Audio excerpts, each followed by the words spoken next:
Hello दोस्तों, जय हिंद, नमस्कार। आई होप कि आप सभी अच्छे होंगे और अपनी पढ़ाई है वो भी शानदार तरीके से कर रहे होंगे। और मेरे उन सभी प्यारे दोस्तों को जिनका टेक्नीशियन का एग्ज़ाम अच्छा हुआ है, उनका स्कोर अच्छा रहा, उनको बहुत सारी शुभकामनाएँ। और मेरे जिन दोस्तों का एग्ज़ाम थोड़ा अच्छा नहीं गया था और उनका स्कोर अच्छा नहीं बन पाया है, तो वो ज़्यादा चिंता ना करें। आपकी नेक्स्ट भर्ती है, एनटीपीसी आ रखी है, आरपीएफ कांस्टेबल का अगर आपने फॉर्म लगाया है, तो वो भर्ती बची हुई है, वहाँ अपनी मेहनत है अच्छे से करें। क्योंकि एक बात सच बताऊँ तो इस पोस्ट से वो बेटर है। तो आपका अगर यहाँ नहीं हुआ है तो अपने आप को उतना कोसने की आवश्यकता नहीं है। हो सकता है आपको वहाँ आपका सिलेक्शन हो तो और भी अच्छी बात है। और एक जो आरआरबी मिनिस्ट्रियल और आइसोलेटेड की भर्ती आई थी, जिसके डिटेल नोटिफिकेशन है वो कल ही 7 जनवरी को आया है और उसके फॉर्म भी कल से शुरू हो गए हैं, जिसके फॉर्म 6 फरवरी तक भरे जाएंगे। तो उसमें 3 पोस्ट थी टीचर की, प्राइमरी टीचर, उच्च प्राथमिक टीचर और पोस्ट ग्रेजुएशन टीचर की। तो उसमें क्वालिफ़िकेशन को लेकर कुछ डाउट थे कि इसमें सीटेट क्वालीफाई माँगा जाएगा क्या इस बार? तो वो है नहीं, वो एज़ इट इज़ वैसे ही है जो पिछली 2018 की भर्ती में हुआ था। आपको प्राइमरी टीचर के लिए ग्रेजुएशन प्लस बीएसटीसी आपके पास होनी चाहिए और जो पोस्ट ग्रेजुएशन टीचर है, आप पोस्ट ग्रेजुएट प्लस आपके पास बीएड की डिग्री होनी चाहिए और जो टीजीटी है, उसके लिए आप ग्रेजुएट प्लस आपके पास बीएड की डिग्री होनी चाहिए। तो आप इस भर्ती में फॉर्म है वो अप्लाई कर सकते हैं। बाकी सीटेट होना कोई ज़रूरी नहीं है। वो दोस्त जो ग्रुप डी की भर्ती का इंतज़ार कर रहे हैं और आईटीआई को लेकर उनका सवाल है, तो दोस्त आपकी आईटीआई है वो अनिवार्य नहीं है। आप अगर 10th पास हैं तो आप आराम से ग्रुप डी की भर्ती में फॉर्म अप्लाई आराम से कर पाएँगे। और ग्रुप डी के बारे में कुछ चीज़ें हैं जो जो नए स्टूडेंट है फर्स्ट बार फॉर्म भरेंगे या जो रेडियो में आने का सपना है, तो मैं 2-3 दिन में एक वीडियो डालूँगा, वो आप ज़रूर देखना। अपनी फर्स्ट प्रेफ़रेंस पर आप ज़रूर ध्यान रखना, क्योंकि डी ग्रुप में जॉब लगने के बाद आपको पछतावा ना हो। क्योंकि रेलवे ग्रुप डी में कुछ पोस्टें ऐसी है, जहाँ नौकरी कर पाना बहुत ही कठिन है, तो कहीं आप भी उस पोस्ट में ना आ जाएँ। क्योंकि दोस्त इसमें 2-3 पोस्टें ऐसी है जहाँ नौकरी कर पाना बहुत ज़्यादा कठिन है। वैसे अगर आप अच्छे स्टूडेंट हैं तो आप पर्सनली अगर मेरी सलाह मानो आप, तो हो सके आप अगर पढ़ने में अच्छे हो, तो आप जितनी मेहनत डी ग्रुप के लिए कर रहे हो, आप कोशिश करिए उससे डबल मेहनत करिए और एनटीपीसी या जो आरपीएफ कांस्टेबल की भर्ती है, मेहनत को इतनी अच्छी तरीके से करिए कि आपका सिलेक्शन है वहाँ हो जाए। तो और भी बहुत अच्छी बात है। मैं ये नहीं कह रहा हूँ कि ये नौकरी कुछ है ही नहीं, ऐसा नहीं है। देखो, बेरोज़गारी से तो सारी चीज़ें अच्छी ही है। मैं ये कहना चाह रहा हूँ आपसे कि अगर आप पढ़ने में अच्छे हों, तो आप थोड़ी-सी अपनी तैयारी को और स्ट्रॉन्ग करिए या आप और ज़्यादा एफ़र्ट लगाइए और कोशिश है वो और ज़्यादा करिए कि आपको वहाँ सिलेक्शन हो जाए। क्योंकि मैं खुद वर्तमान में ग्रुप डी में जॉब कर रहा हूँ और मुझे अप्रैल में 2 साल का मेरे पूरे हो जाएँगे।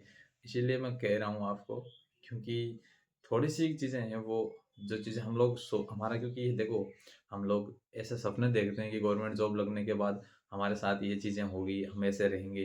तो सीधी भाषा में कहूँ तो वो चीज़ें यहाँ आने के बाद कुछ अलग ही हैं।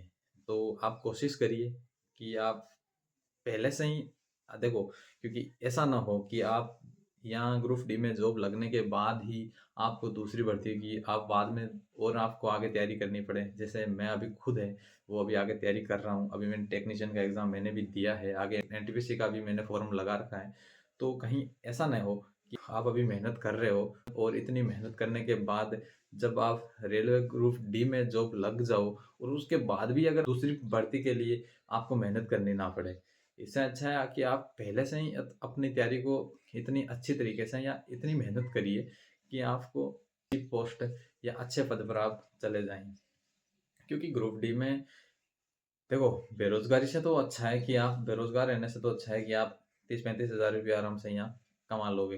लेकिन उसकी फिर भी अगर आप पढ़ने में अच्छे हैं, तो पहले ही आप अभी मेहनत कर रहे हो, उसकी डबल मेहनत कर लीजिए और आप यहाँ आने से अच्छा है डायरेक्ट वहाँ ही चले जाएँ। क्योंकि आप पहले यहाँ सिलेक्शन लोगे, उसके बाद वहाँ पर फिर से तैयारी करोगे। ये चीज़ें फिर बहुत ज़्यादा कठिन हो जाती है, क्योंकि आप यहाँ पे आने के बाद आपको ड्यूटी भी करनी है, पढ़ाई के भी आप उतने संपर्क में नहीं रह पाते हैं। और पढ़ाई से भी आपकी दूरी है वो दिन प्रतिदिन बनती जाती है, क्योंकि पढ़ाई से भी आप दूर होते जाते हैं। तो ये सारी चीज़ें मिलकर फिर बहुत ज़्यादा कठिन होने लगती है और फिर ना चाहते हुए भी आपको मजबूरन है जिस पोस्ट में आप सेलेक्ट हो जाते हैं वही आपको करनी पड़ेगी। तो उससे अच्छा है अभी आप फ्री हैं, आपको सिर्फ दूसरा कोई काम है नहीं आपके और ओनली फॉर आपके एक ही काम है सिर्फ पढ़ाई करना, तो उसमें अपनी पूरी जान लगा दीजिए और इतनी मेहनत करिए कि आपको पोस्टें आप ये दिमाग में मत लगाइए कि यहाँ पोस्टें कम है, कुछ है, ऐसा कुछ नहीं है। अभी आरआरबी मिनिस्ट्रियल की भर्ती आई थी रेलवे में जिसमें 1036 पद हैं, वहाँ भी बहुत सारे स्टूडेंट हैं वो सिलेक्शन लेकर ही आएंगे। और दोस्त आप प्रिपरेशन को लेकर क्या चीज़ें कर सकते हैं, तो मेरी पर्सनल सलाह मानो तो आप अपने मैथ रीजनिंग के सब्जेक्ट को इतना स्ट्रॉन्ग कर लीजिए कि उसके नंबर है वो कहीं ना जा पाए, कि उसके नंबर आपके घटने नहीं चाहिए। आपके उसमें कोशिश करिए कि उसके 90 प्लस आपका स्कोर है वो रहे। मतलब मैथ और रीजनिंग का जो पार्ट है उसमें आपके 90% प्लस ही आपका स्कोर है वो रहे। कोशिश करिए अच्छा रहे, इससे नीचे नहीं जाना चाहिए। जीके में कोई भी स्टूडेंट है उतना स्कोर कर नहीं पाता है और यहाँ अगर आपके अगर स्कोर कम रहता है तो आप मान के चलिए कि जो स्टूडेंट रेलवे की तैयारी कर रहा है उसका ऑलरेडी मैथ रीजनिंग और साइंस का जो पार्ट है सिलेबस है वो ऑलरेडी उसका स्ट्रांग ही होगा। तो आप कोशिश करिए कि वहाँ से आपके नंबर ना घटें, क्योंकि अगर वहाँ आपका स्कोर कम रह गए तो मान के चलो कि आप फाइनल स्कोर में आप उनसे पीछे ही रह जाओगे। जीके में कितना कर लोगे? अगर कि जब बहुत भी अगर ज़्यादा से ज़्यादा मेहनत कर लोगे तो कितना अंतर लगा दोगे आप, कितना गैप लगा दोगे उन स्टूडेंट के बीच में? 5 नंबर ज़्यादा ले आओगे, 10 नंबर ज़्यादा ले आओगे, इससे ज़्यादा तो हो ही नहीं सकता। आप इससे ज़्यादा तो संभावना ही नहीं बनती है। कोई रेयर केस में ऐसे स्टूडेंट होते हैं जो ज़्यादा ही डीपली गहराई से पढ़ते हैं या पढ़ने में थोड़े शुरू से ही थोड़े पढ़ने में या उनका जीके में ज़्यादा ही इंटरेस्ट रहता है। वो अलग बात है कि वो 1-2 स्टूडेंट गिनती के कर ले। बाकी तो अगर आपको मेरिट टेस्ट में आना है तो आपको मैथ रीजनिंग में नंबर है वो अच्छे करने पड़ेंगे। बाकी कोशिश करिए जीके में कि उनसे आगे रहे तो आप वो आराम से कट ऑफ है वो क्वालिफाई कर लोगे। तो दोस्तों इस वीडियो में इतना ही। अगर आपको रेलवे से संबंधित किसी भी भर्ती से संबंधित आपको जानकारी चाहिए तो दोस्त आप बेझिझक कमेंट बॉक्स में कमेंट कर सकते हैं। मैं पूरी कोशिश करूंगा आपके कमेंट का जवाब देने की। और वीडियो देखने के लिए धन्यवाद। और आप अपनी पढ़ाई अपनी लाइफ से हमेशा जोड़ कर रखिए, अपनी पढ़ाई को हमेशा करते रहिए। अगर एग्ज़ाम नहीं भी रहता है उस टाइम भी अपनी पढ़ाई को करते रहें और अपनी पढ़ाई को कभी अपने से दूर मत करिए। एजुकेशन है वो एकमात्र गवर्नमेंट जॉब के लिए एक साधन नहीं है। बहुत चीज़ें हैं जो चीज़ें आप इससे अचीव कर सकते हैं। तो आप इसको पढ़ाई को आप अपनी आदत बना लीजिए। थैंक यू दोस्तों। मिलते हैं किसी नेक्स्ट वीडियो में। आप अपना ध्यान रखिए और अपनी पढ़ाई को अच्छी तरीके से करते रहें। जय हिंद, जय भारत।